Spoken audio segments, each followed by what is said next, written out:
review and turn on the participant list, you can raise your hand if you want to be recognized. So we're going to try to hold this as a regular meeting, and you will be able to be recognized by the floor with audio and video, or feel free to use the instant message feature if you like. Cam, could you go ahead and turn on the agenda?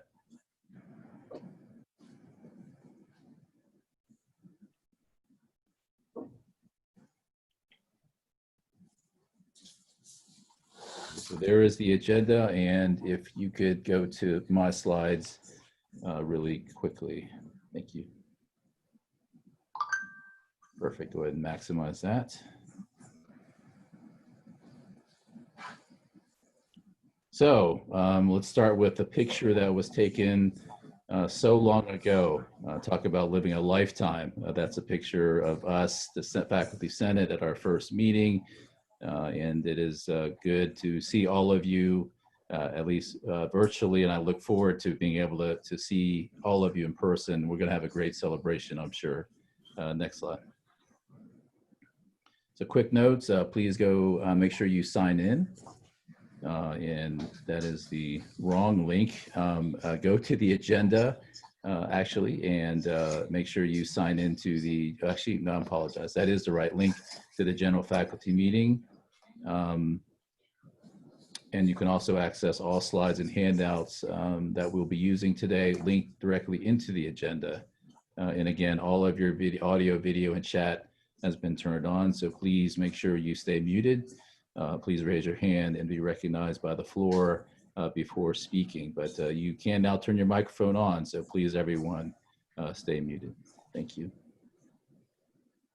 All right, so a quick introduction. So we will prevail. So what are we fighting for? What am I fighting for? So there's a picture of myself and my wife of 34 years. We met as juniors in high school, and we really committed to building a quality life together. And our children now are all college age. So all the things that we're doing, all the decisions that we're making are very relevant in our lives. And in the end, it's all about living a quality of life and supporting a quality of life for those that we serve.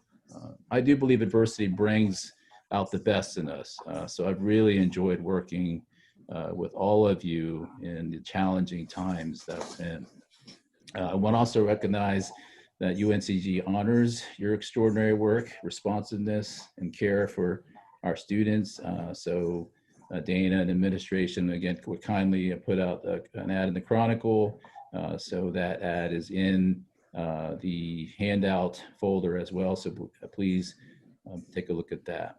And remember too, uncertain and tough times are still ahead, but our hard work and our shared governance will prevail. So I wanted to thank all of you for what you've done. Okay, so the first thing we need to do is approve the minutes. Brad?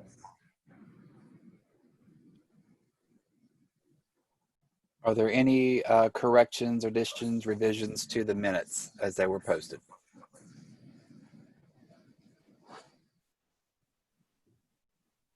Okay, hearing none. The difficulty, Brad, will be on how to collect the votes. Shall we do it by hand raise, or maybe we do it by consensus with no objections? What do you think? And Chanel, if you're with us, your advice is always welcomed.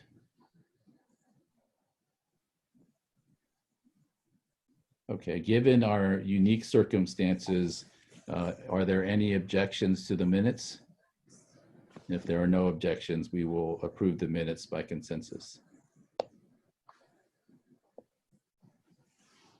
Okay, the minutes have been approved. Okay, so Google knows all. So I found this picture of Dana as it was part of the news article as she joined us so many years ago. But I asked Dana to kind of remark on her thoughts as far as where we are and where we're going. Dana? Thank you very much, Anthony, and good afternoon, everyone.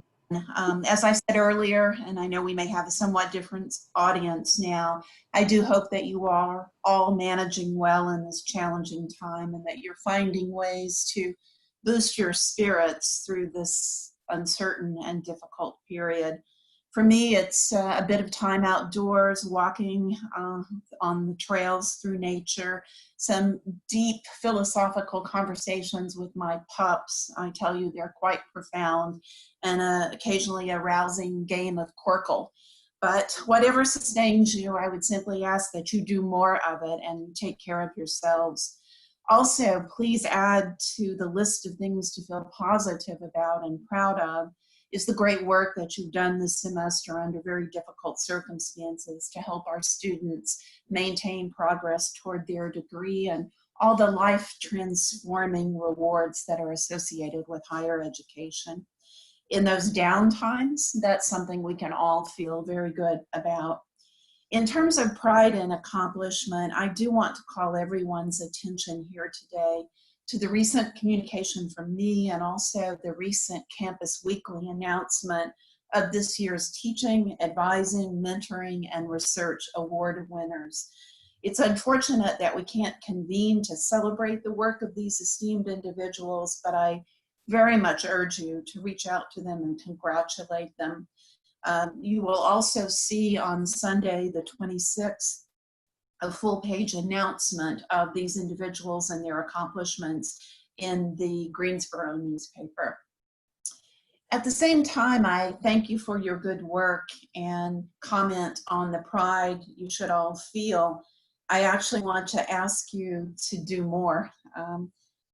We know that the urgency with which we had to divert our course to online instruction in the spring semester was far from ideal, and for many faculty who had not taught online previously, or even some who had but weren't prepared to teach their current courses online, the experience was less than satisfying, or I should say is less than satisfying, and the outcomes may fall short of what you would like.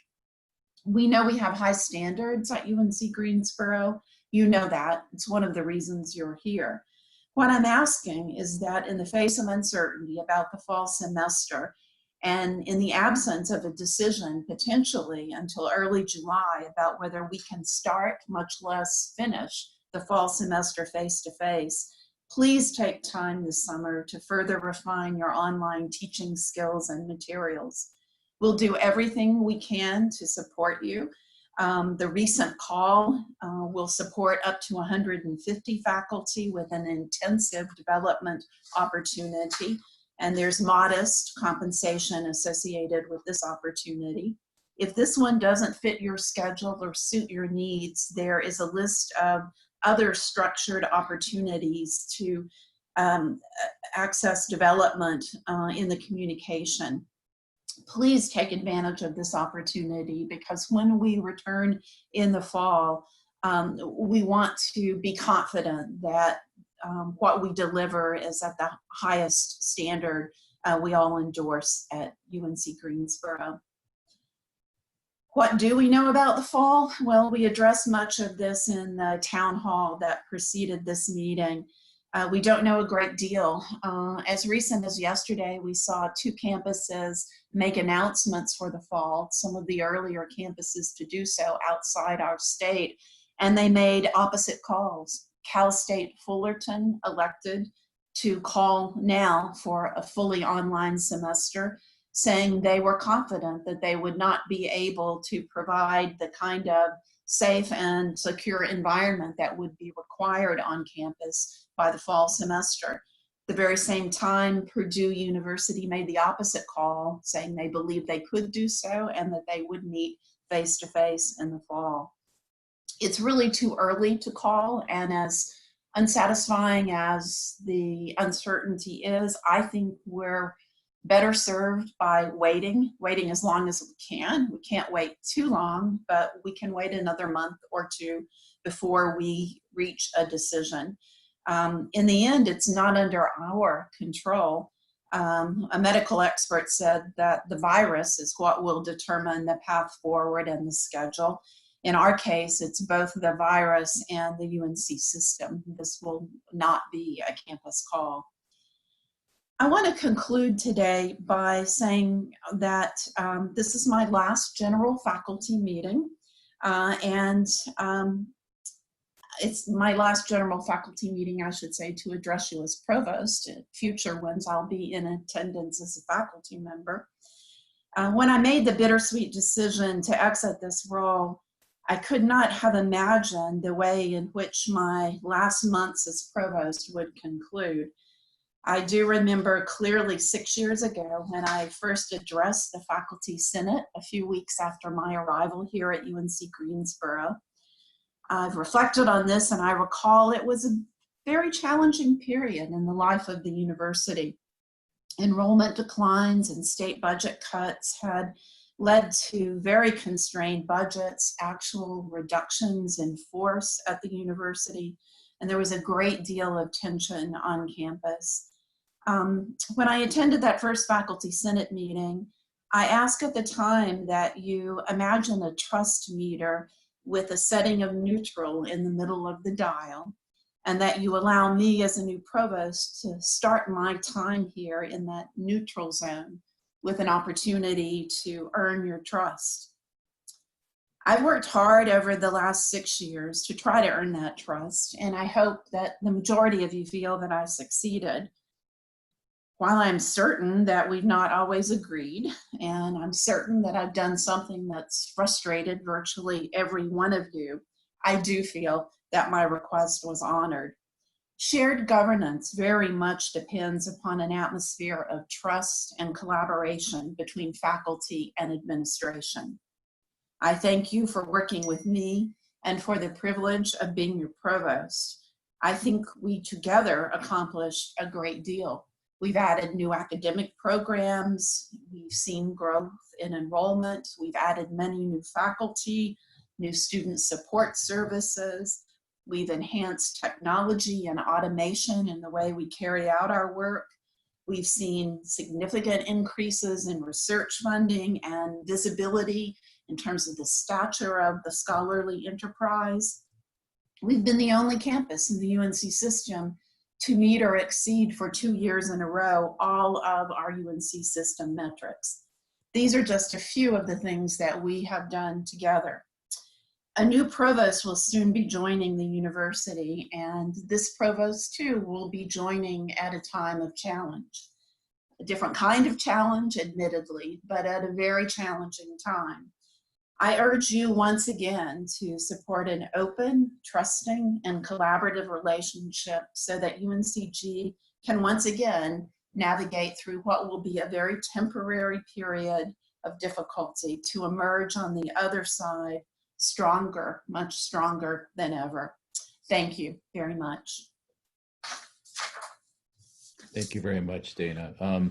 Before we continue, it looks like we're having some technical challenges. So I guess, Kevin, question to you, is there any way, yes, if you can enable chat for all, that would be excellent. And if any way we can enable video and audio, that would be excellent as well. So, but I want to recognize Patty and Chanel, who had their hands raised, and I'm hoping you can hear me.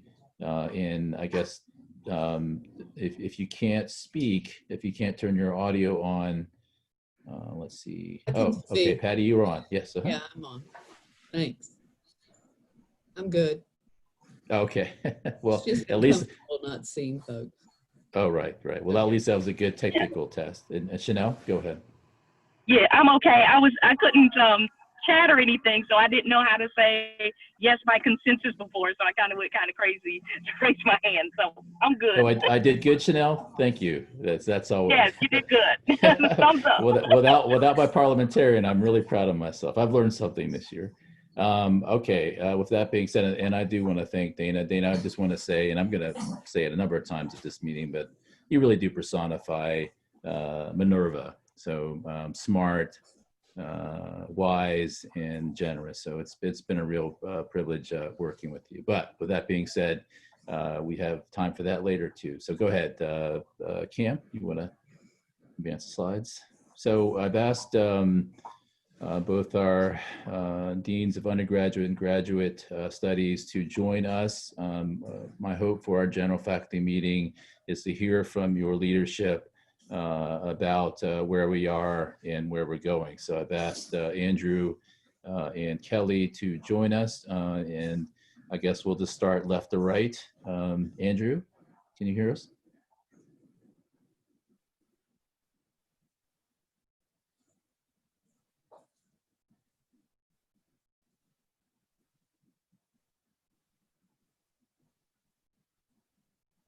There you are. Okay, am I on?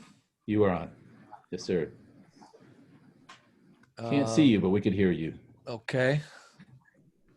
I think that has to be handled on your end, but I'll just Okay. get started. Sounds great. I just want to start by echoing something you said, sir. It's been a privilege to serve not only the undergraduates here, but the provost. I came here partly to learn from her and to work from her, and I was impressed right from our first interaction.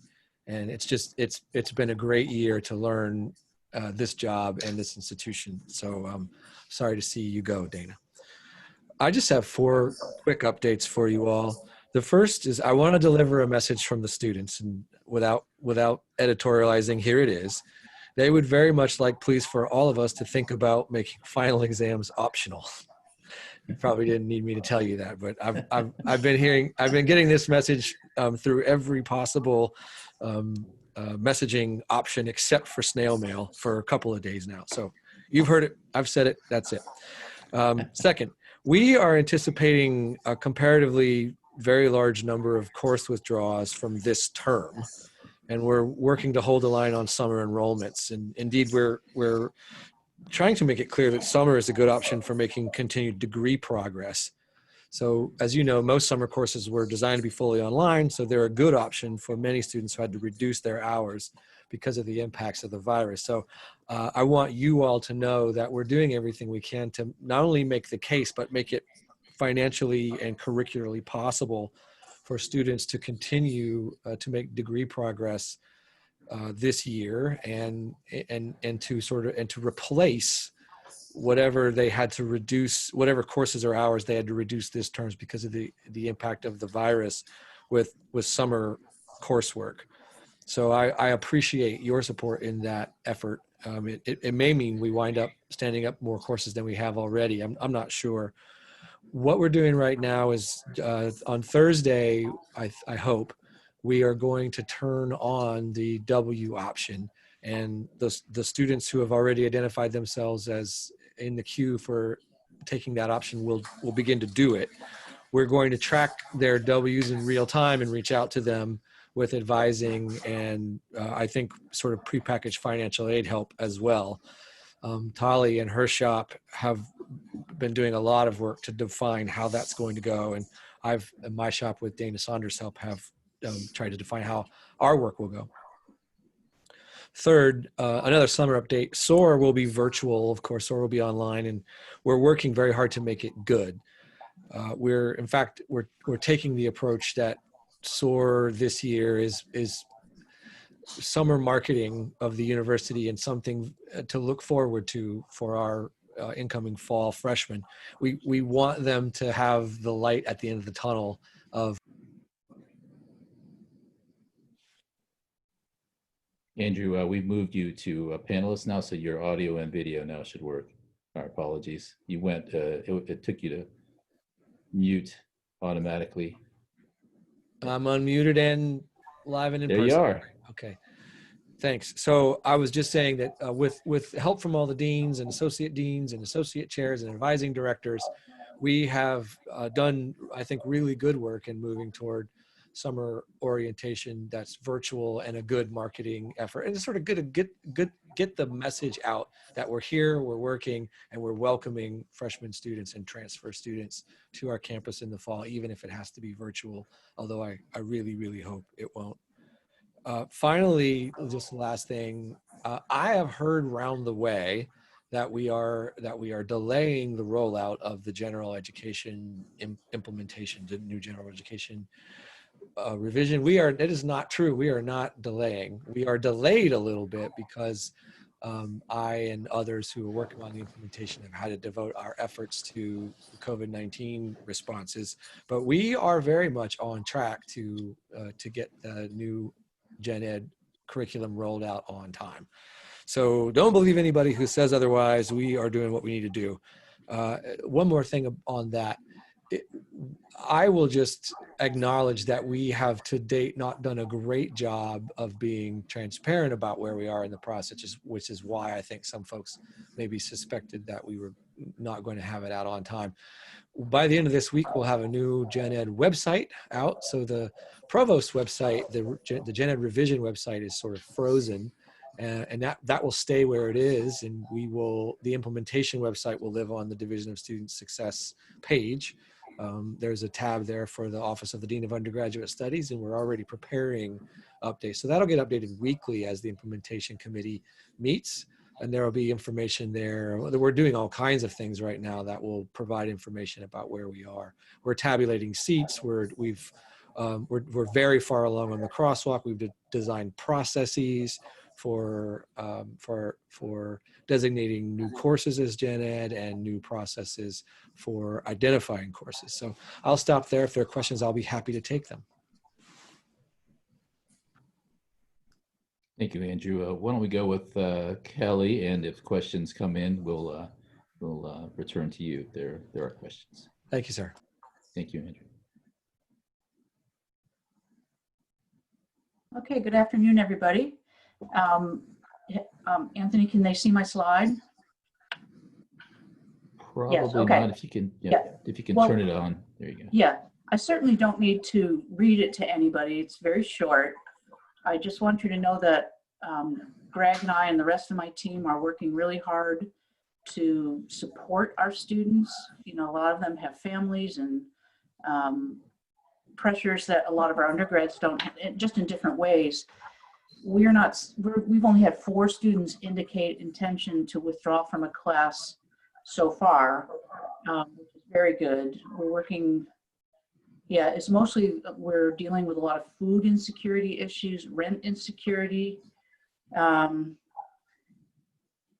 Anyhow, enrollment for next year, if you look at just our raw data, you wouldn't know that there's a problem. But we expect, every day we're looking at it, particularly our international enrollment. Even though students haven't asked for deferments or said they can't come, we know full well that most of our new international students won't be able to get here. So faculty with our programs with international students, we're looking for ways to let them start in their cohort while they're still in country. So anyhow, just know we're trying to be on top of everything. And I'll just take questions as well. Great, thank you. Any questions for Kelly? All right, well, if you have any follow-up questions, feel free. They are both panelists now, so they can see your chats. So feel free to ask questions via chat as we move forward. Thank you so much to both of you for spending some of your very busy time with us. Go ahead, Cam, next slide. And by the way, Cam has become a wizard with this. It is not for the faint of heart to control all of these slides and browser windows. So, but yes, next I've asked the Senate chairs to provide a brief report on their committee's work. We're going to give it a shot. I think if you're not able to turn on your video, then audio probably at this point is all that we can do. So we'll give that a shot, and we will see. We don't mean to role model how to operate in the digital world, but certainly problems and tech issues are the norm. And as faculty and instructors, we just have to roll with it. So with that being said, let's go ahead and go committee by committee. So Cam, first slide. Okay, academic computing, April.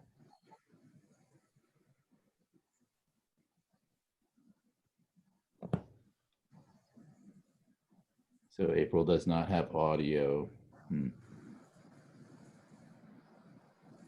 So no one's able to activate audio. Okay, so Kevin, I guess what we could do, why don't we do this? Why don't, Kevin, why don't we just activate each Senate chair, committee chair as they come up to a panelist? And we're that is fine. I just don't know that list. So if you could tell me who the names are, I can find them and elevate them. No problem. So April Black would be the first one.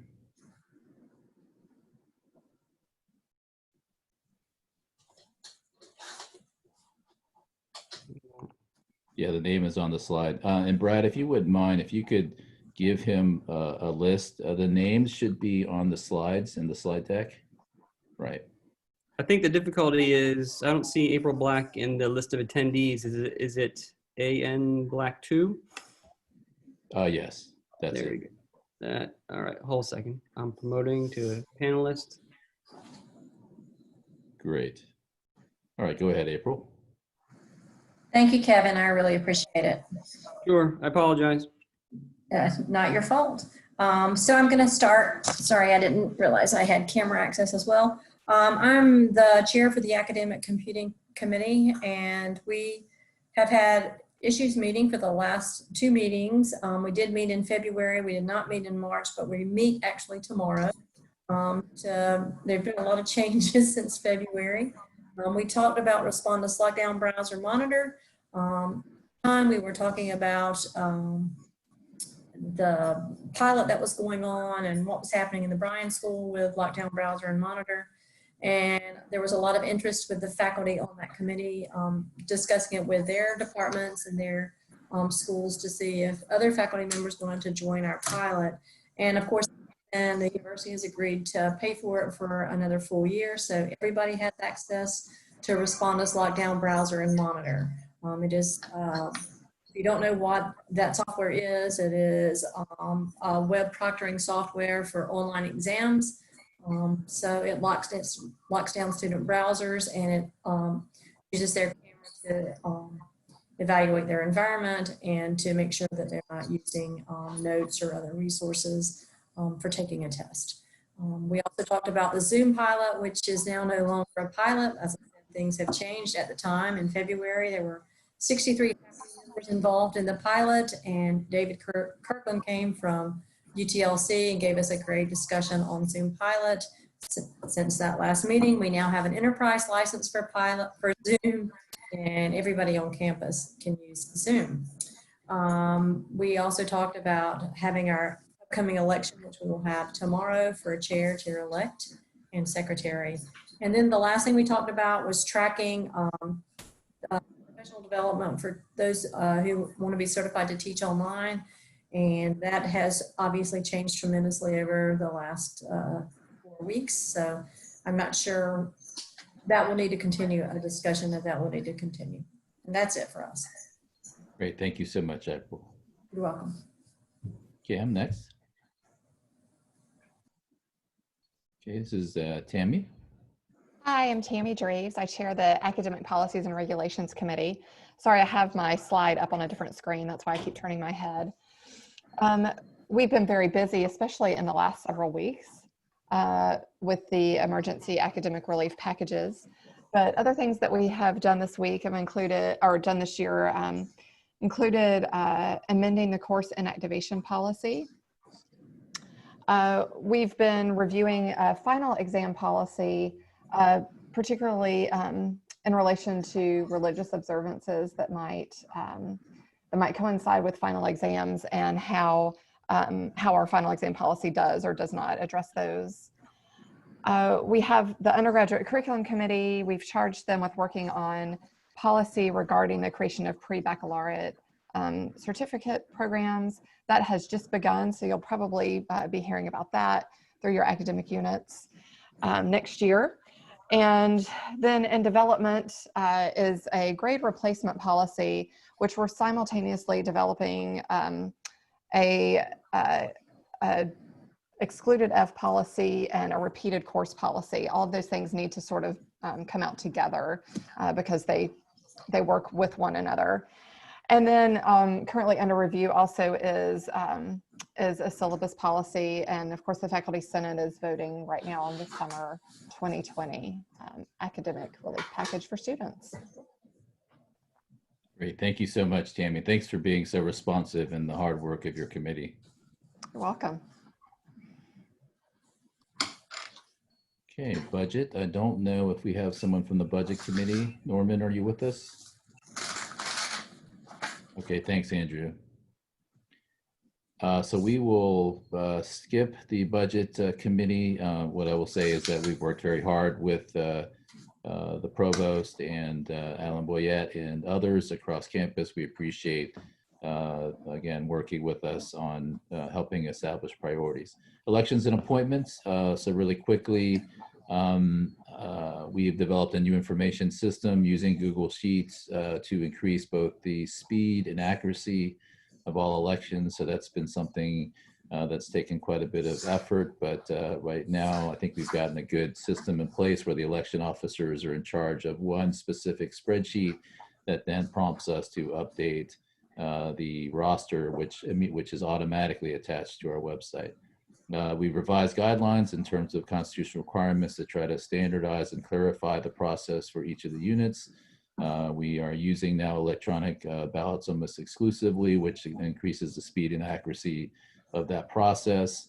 And I'm delighted to say I've finally strong-armed a new chair, Harper Rowham, who has generously agreed to be the chair moving forward. So any questions, please reach out to myself or Harper if you can.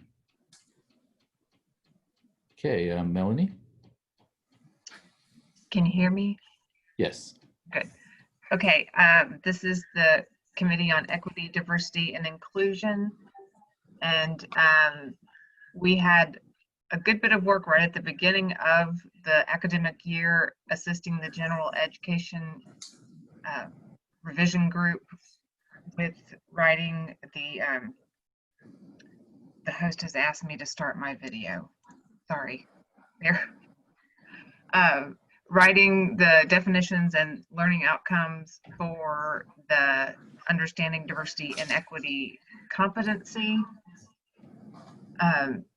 We also met in the early part of spring semester with the Provost Faculty Fellow Steve Haynes and the Collaborations Committee for the She Can, We Can upcoming theme. To share some concerns raised about programming and just representing all the stories around women's suffrage, the positive and the negative. We've revised our committee charge to better reflect what we feel like we're actually doing. And so I think the Senate will be hopefully voting in favor of changing that at the next meeting. And that's about it. I didn't put that Anthony Taylor should be the next year's chair, but feel free to contact me or him if you have any comments. Thanks, Melanie. Just make sure that Steve and crew have, I guess, the resolution that you need for us. The packet's got to go out by next Wednesday. So, but thanks for all your work. Okay, Wade. Hello. So we've done a lot this year, and some of the highlights were that we had a change at the Faculty Assembly of the minimal eligibility requirements for all UNC schools from a GPA and a test score to a GPA or a test score. You have those details from the previous Senate minutes. We also endorsed a statement on collegiality that was drafted by the UNCG Faculty Senate. I've provided a link in my slide to that. We discussed the projected demographic decline of 18 to 24-year-olds going to college, also in the Senate minutes. We supported an op-ed from Faculty Assembly Chair Green concerning the state budget impact on higher education. We engaged the UNC system on multiple issues, including summer pay, faculty raises, student mental health, salary compression, and the COVID response. And most recently, this one is new, the Faculty Assembly Executive Committee, on which Anthony Chow is a member, they are now meeting bi-weekly to help support the UNC system response to COVID-19 related issues. So another great connection that we have. And if you have questions, as always, email me. Thank you. Thanks, Wade. And also adding to that, at that meeting, at the request is will be President Roper and Board of Governor Chair Randy Ramsey. So it's a great opportunity again to, and we're very appreciative of their willingness to ensure that faculty perspectives are at the highest level. Thank you, Wade. Thanks for your great leadership, by the way. All right, Lori. Yes. So the Faculty Compensation and Welfare Committee, we first in the fall thought that there was going to be a coach survey that was going to be administered this spring. However, we learned it wasn't going to be till the following spring. So the committee constructed an internal survey pertaining to faculty welfare. We were going to send it out this spring, but we recently found out maybe it'd be best not to send it out until late summer. Additionally, we had a request for data to support an Office of the Ombuds from our Chancellor. And the committee, along with assistance of other faculty leadership, we developed a survey, we sent it out, and I gave you a preliminary report at the March Senate meeting. And just so we know, 268 faculty responded to the survey. Over 90% indicated a support that we, UNCG really could use an Office of the Ombuds, and the narrative findings support the evidence for this service. Thank you, Lori, for all that you've done in your leadership. And definitely we're going to get that survey out. Definitely talking to Dana and others, it's probably not a great time to send out a faculty welfare survey. We'll wait just a little bit longer till hopefully things settle down a little bit. Thank you. Okay, Aaron. Yes, thank you. Welcome. I just want to start off by saying not much happened in general education this year. It's been pretty down year. We didn't do much. It's been 189 days since the new program was revised. I can't believe it seems like it was literally 3 years ago. And I just want to take a minute to thank Alice and Chuck and the Gen Ed Council, Jody, Amy, Terry, Lynn, Hamilton and Joy Bowles, who has taken over the implementation committee, and all the dozens of people who have invested time and energy into this program. Andrea, Anthony, yourself, etc. This has not been a one-person show. It hasn't even been a one committee show. This has been a full university effort, and I want to thank everybody from meeting with us to sending comments, feedback, etc. Really, really thankful. Our work is not done. We still have a way to go now that we have the program, how to implement it. So we're still going to be asking for more feedback from these stakeholders, but thank you very much. So moving forward, we have what's called the Minerva's Academic Curriculum. That's our brand of it. We're doing that on purpose to sort of separate it from GEC, very similar to what we did when we switched from Aller to GEC. We're trying to have a new name so as not to confuse things. As Hamilton mentioned earlier, there's going to be a new website dedicated to this. It's going to be online, so questions, answers, FAQs, minutes, etc. That's all going to be there. I want to echo, we're trying to be as transparent as possible, but with this spring semester and trying to get everything implemented, it was really like trying to herd cats. So apologies to the community at large university. Once this website comes up, we'll be able to move forward with everything. The implementation committee has been meeting every Friday and really trying to figure out what is our next phase moving forward. We do have our 11 subcommittees that had 45-minute workshops to hammer out the SLOs for each of the competencies. Right now, there are 4 which are still being modified a little bit, and those are the 3 critical thinking and inquiry that cut across 3 areas of knowledge and the global competency. Those are still being tweaked, and hopefully those will be done in the near future and brought back to council for full voting and approval. We have established a mechanism for we're tentatively calling the GEC to MAC Express. So these are courses which are currently in the general education curriculum, and we feel are going to just be streamlined automatically into the new MAC. We're developing an online system for departments and faculty to do that, so they don't have to actually process anything and do any paperwork, etc. And as Hamilton mentioned, we are developing a crosswalk to identify hotspots and cold spots within the curriculum to see if certain competencies aren't being filled and where we can move to make sure not only do we have enough seats for all the students, but all the departments are going to be able and well represented, and no one's going to feel like they're being left out of the MAC program. So that's where we are. We're in the implementation phase. So thank you very much for everyone who was involved in it. If I missed anyone, I apologize. It was not on purpose. And again, thank you all, and be safe.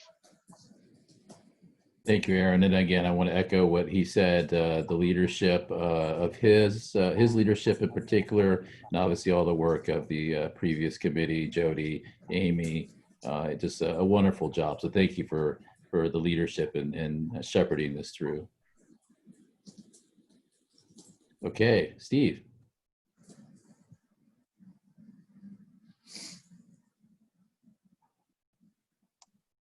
Now, can you hear me? Okay. The Government Committee this year has continued work on the proposed Article 4 of the Constitution. This is designed to regulate and better integrate the electoral divisions, the unit level work for the Senate. We've also worked on a unit level shared governance guidelines, which I don't think anybody has seen but my committee so far.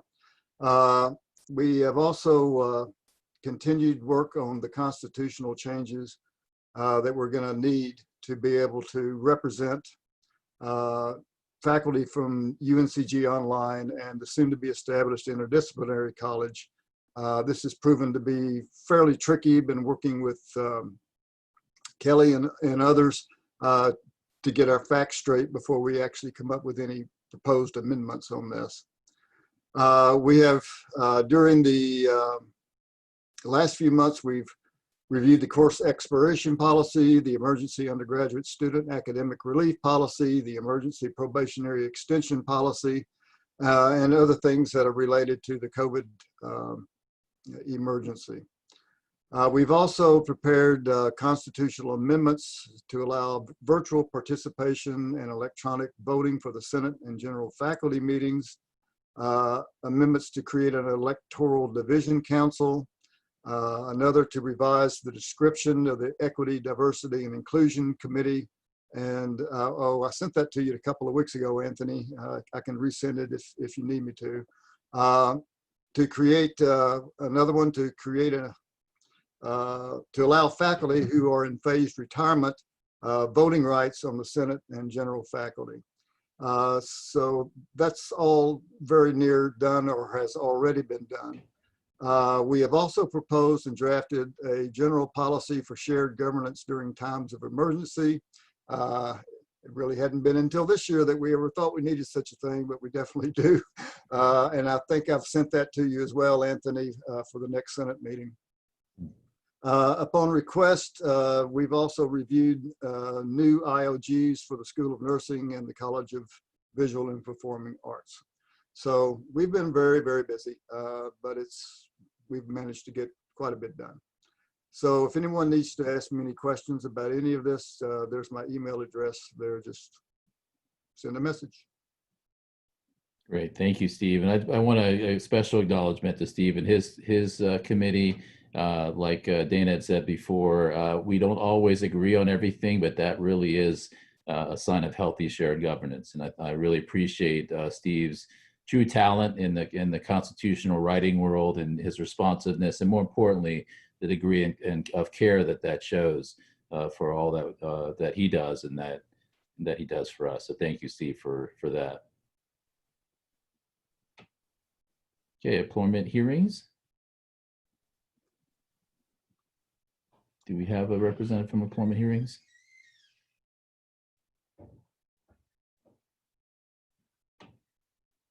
Okay, so we not hearing anyone. Okay, feel free to recognize yourself if Chris or a representative from the employment hearings.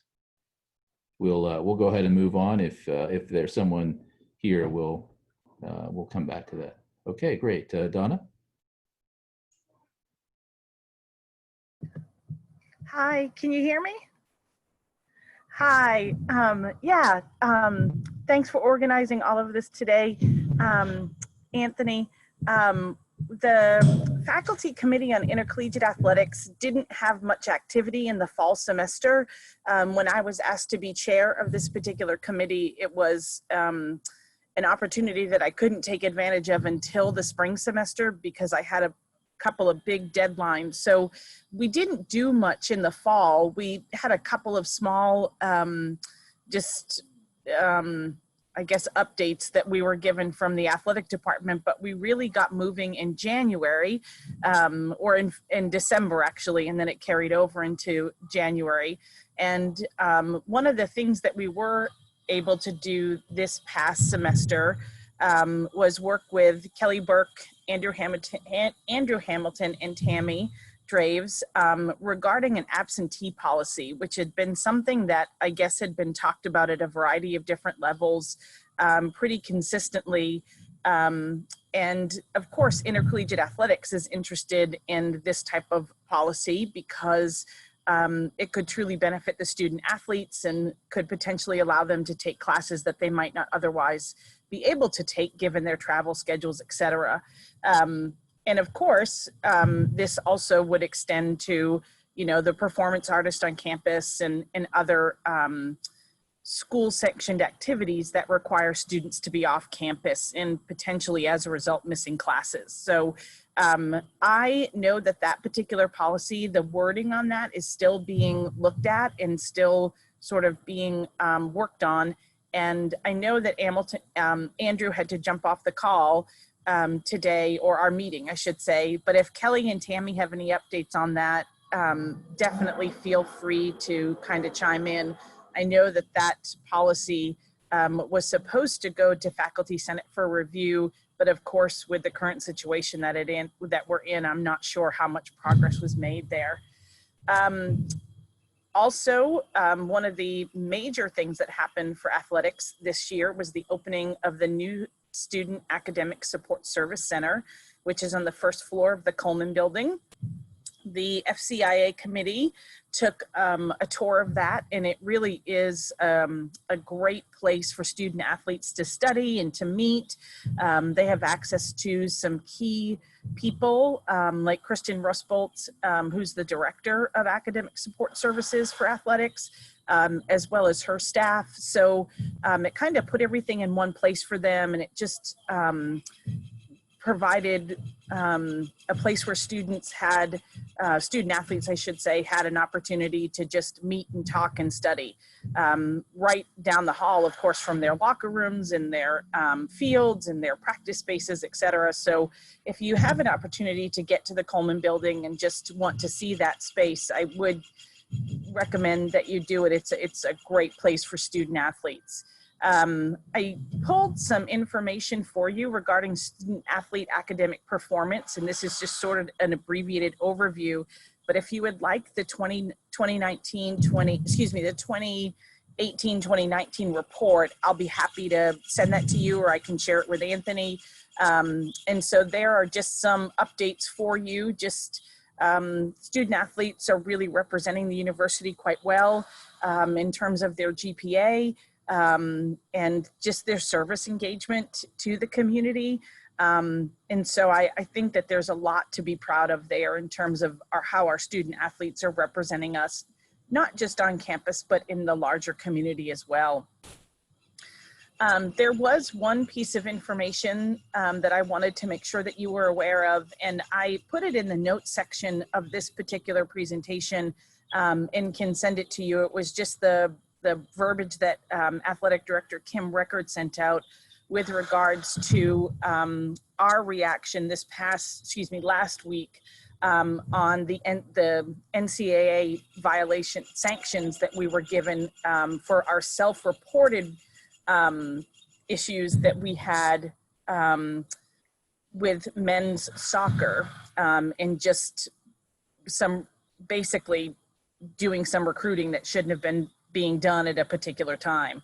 And so I can definitely send that to you. You may have seen it. I know Kim sent that to me to just kind of say, if you want to talk about this, let me know, but it was going to be released at noon. And I think it was was one day last week. I can't remember the exact day, but I don't know if you saw that release. I'm not sure how far and wide that went, but if you want the exact verbiage on that, I can certainly send that to Anthony and he can disseminate it that way in case you haven't seen it. Great. Thank you, Donna, very much. Sure. Okay, online learning, Riche. Hello, thank you very much for having us and for the opportunity. I hope everybody is doing well. Last year resulted with the creation of the guidelines for online teaching. And the beginning of the fall semester was devoted to creating a document with a Q&A that for faculty and anyone who had questions about it. Little did we know that these guidelines would prove to be so helpful. So that was a lot of the time that was spent in during the fall semester was to just make ourselves available in responding questions about these guidelines. And then we were subsequently tasked with creating an online student evaluation. So that's what we have been doing in the spring semester mostly, in addition to some other subtasks like we have continued to talk about possibly appropriate class size for online learning. But we were going to be working collaboratively with a Senate group that was going to be assigned with this task of online learning, student evaluation.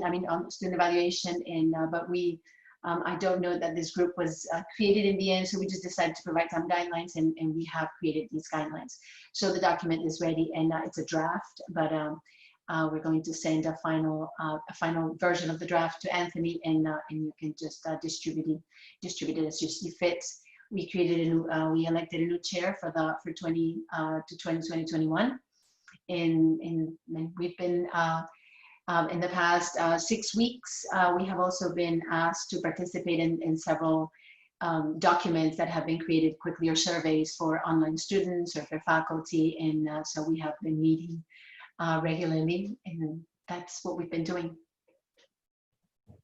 Thanks, Marice. And yeah, special thanks to you and your committee, given the move to online learning. I'm sure Marice was scared of seeing another email from me, but again, and thank you for your commitment and being so responsive on top of all the other things you have to do. So well done. My pleasure. Thank you very much. Promotion and tenure guidelines. And before Lori jumps on again, I just want to say double, triple thanks to Lori. She's everywhere. And more importantly, promotion tenure guidelines. She is not the chair, but she stepped forward recognizing the fact that this was important. And so again, Lori, thank you for your leadership. Oh, thank you. I'm a unit representative for the School of Nursing, and I knew that the committee had not met in a number of years. And I also knew it had been 10 years really since the university-wide guidelines for promotion and tenure had been looked at. So in talking with Senate leadership, first decided to conduct a survey of the units, which I did in November. And what we learned that there's a number of areas that the units do vary in the practice. I have some of them listed there. And then in March, I actually had a face-to-face meeting with the representatives. I went over the survey results and we discussed our overall concerns. So the next steps really, I'm going to compile a list of the concerns that we may need to make changes, not only in the guidelines, but also knowing that the regulations would probably then go to the Faculty Government Committee for consideration to changes next year. And in addition, we were also asked to look at the emergency COVID-19 UNCG P&T policy, which we provided input. Thanks. Thanks, Lori. Research grants. Okay, hello everyone. We have had a busy and productive year reviewing the internal grants that come through the Office of Research and Engagement. In the fall, we had 39 new and regular faculty grant submissions. I've also broken them down here by people can submit to one of 4 subcommittees. So I have them broken down by subcommittee here. In the fall, we funded 19 of the 39 grants, and then I have it further broken down into 9 of 22 were for new faculty. New faculty are considered to be in their first 3 years of appointment at UNCG, and then 10 of those 17 were regular faculty grants. In the spring, we had 34 Faculty First grant submissions. Of those 34, we funded 22. And of those, 10 of the 14 were new faculty grants and 12 of the 20 were regular faculty grants. So in addition to reviewing the submissions this year, the Office of Research also rolled out a new system called InfoReady for the electronic submission and internal grants. So that has further streamlined the process. We've come a long way from when applicants used to have to drop off hard copies of their grants to the Office of Research.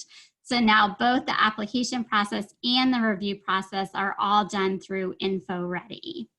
That has been special thanks to the Office of Research for all their support with that new system. They made that system very easy to navigate for all of our committee members. So special thanks to Terry and Kim and Aileen and David in the Office of Research for all their help with that. Thank you, Danielle. My apologies, but because we're nearing our stated timeline, could I have a motion to extend this meeting for, say, about 10 minutes? And I guess we'll have to use chat. Give a second. Thank you, Michael. Great. Thank you, Donna. Even though technically Donna can't, well, actually, no, she can, a general fact. Great. All right, thank you. And Danielle is going to do the next committee as well. Yes, so Laura Gonzalez is actually the chair of this committee, but unfortunately she couldn't be here today, so I'm going to report for her. This year, Laura has brought in guest speakers to several of the committee meetings throughout the year to inform the committee members about updates to research policies with the hopes that committee members would then bring that information back to their own units. So she had Lisa Goebel and Anna Kraft come in to talk about open access and data management retention issues. Murphy Chappell came in to talk about sexual harassment policies for conduct of research. And finally, Kristen Meeks came in to speak about UNCG compliance strategies. And Laura also wanted to make sure to especially thank Terry Shelton and Kim Littlefield in the Office of Research for all of their support on this committee. Thank you, Danielle. Thank you, Laura. Thanks for doing double duty, Danielle. Absolutely. And we really are far from sliding our proposals underneath the door. Remember that? Remember sliding it under the to meet the deadline? All right, great. Undergraduate curriculum, Scott. Hello, everyone. I'm Scott Howerton, Undergraduate Curriculum Committee. First, I'd just like to thank all of our committee members this year. We did a lot of work, a lot of good work, and this slide just describes some of our main points. The first few bullets are some of the operating procedures that we developed along the way this year, kind of modifying the roles and responsibilities at each committee level, putting more responsibility on the department program level. We also developed suggested checklist for new courses, program revisions, revised courses, kind of a checklist that a proposer or a reviewer on a committee can go through to help out that process. And we also developed rubrics to evaluate SLOs, and that includes if you're proposing a new course or if you're amending some of your SLOs, we just created a rubric to help you out with that. And then the last few bullets are just the work that we did with curriculum review and approvals. So new courses, revisions, new programs, and program revisions. And finally, just like to send a super shout out to Lynn Wyrick. I don't know if you've ever put in any type of curriculum through. Our committee could not run effectively without her, and I really think almost any curriculum committee around campus has probably used, she has supported them along the way, whether it's with the new system with Kim or just getting their proposals correct. And that goes for Jody Pettazzoni too. So thank you all. Thank you, Scott, for all of your work and your committee's work. So just when I thought I had this Robert's rules down, my parliamentarian has corrected me. So there is a motion on the floor to extend the meeting for 10 minutes. Could you please all those in favor, please indicate by chatting aye in the chat box.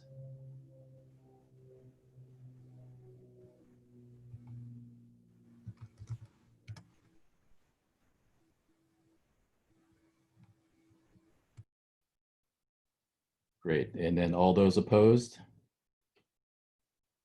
Of course, in the digital world, those opposed just leave. All right. Thank you. Chanel, let me know if you see any irregularities in terms of, I do not see any nays over. So thank you very much. Okay, next up, University Promotion and Tenure. So we had no cases reviewed this year, but we did work very closely with the provost and Terry and all unit P&T chairs to draft the emergency COVID-19 P&T policy.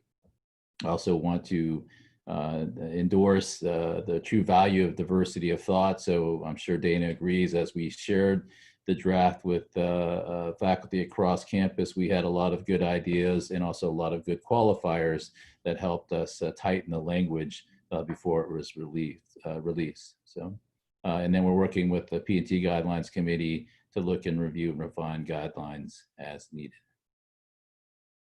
And those of you on the P&T committee, thank you so much for, again, your work and your responsiveness.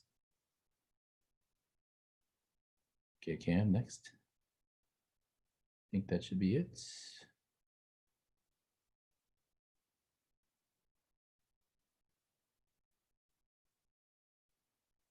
Yep, just go back to the slides. Yeah,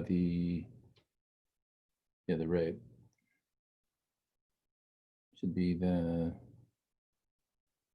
general faculty meeting slides. If you go back to the agenda, it'll be hyperlinked there. Yeah, that's it right there. That's you were there. Yes. Perfect.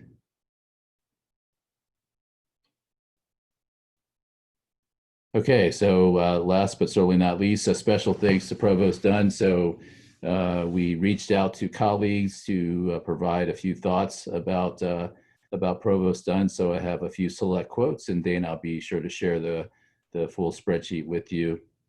Go ahead, Cam. It'll be a challenge to see if I can actually read it. So the first quote is, I remember her saying in response to a request to reassure the faculty something like, I'm not good at hand-holding, but I'll do my best. She earned my trust at that moment and has never lost it. She has taken many hard decisions since then, and not all of them popular, but she's always led with honesty and integrity. UNCG is a better place because of it. Second one, I admire Provost Dunn greatly. She is invariably well informed about every topic under her purview, which is a great many topics. She is always poised, professional, and respectful. She's eloquent and unflappable. She's approachable and willing to listen. She's thoughtful and insightful. She's forward-looking. She's also a role model for all leaders. And for me as a woman, I aspire to lead like her. I will miss her leadership greatly. Next one, I so appreciate your willingness to engage and listen. I also appreciate your hard work in dealing with the COVID-19 pandemic. Your response and that of the Chancellor made me proud as well as relieved that someone competent was at the helm, steering our school in a safe direction for our students, staff, and faculty. Thank you for your years of service to UNCG. And then finally, I was startled one morning as I walked across campus to the EUC for my morning Java jolt when I opened the door and you said, "Good morning, Regina." Wait, the new provost knows my name? Why does she know my name? What did I do that she would remember me? Is this a good thing or a bad thing? These thoughts tend to happen before coffee and were quickly resolved after the first gulp. The provost knows my name because she cares. Thank you for fostering a community where faculty and students feel supported and recognized. So I just wanted to share some of those thoughts. I know that there are a lot of thoughts similarly mentioned quite often And I just wanted to give Provost Dunn her proper recognition and her final general faculty meeting as our provost. So I salute you.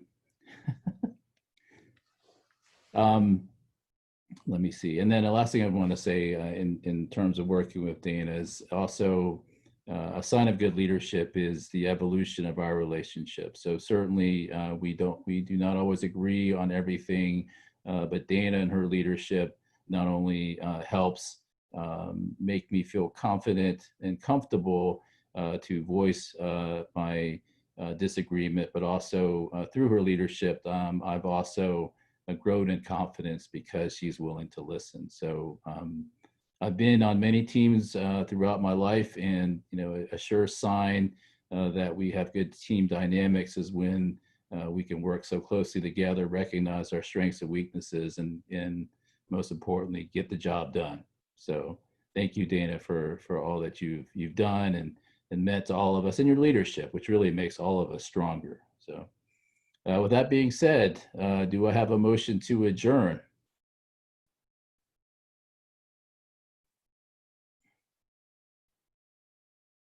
Outstanding. And so I decided to choose Spiro as a way to say, we got this. Thanks, guys. Take care.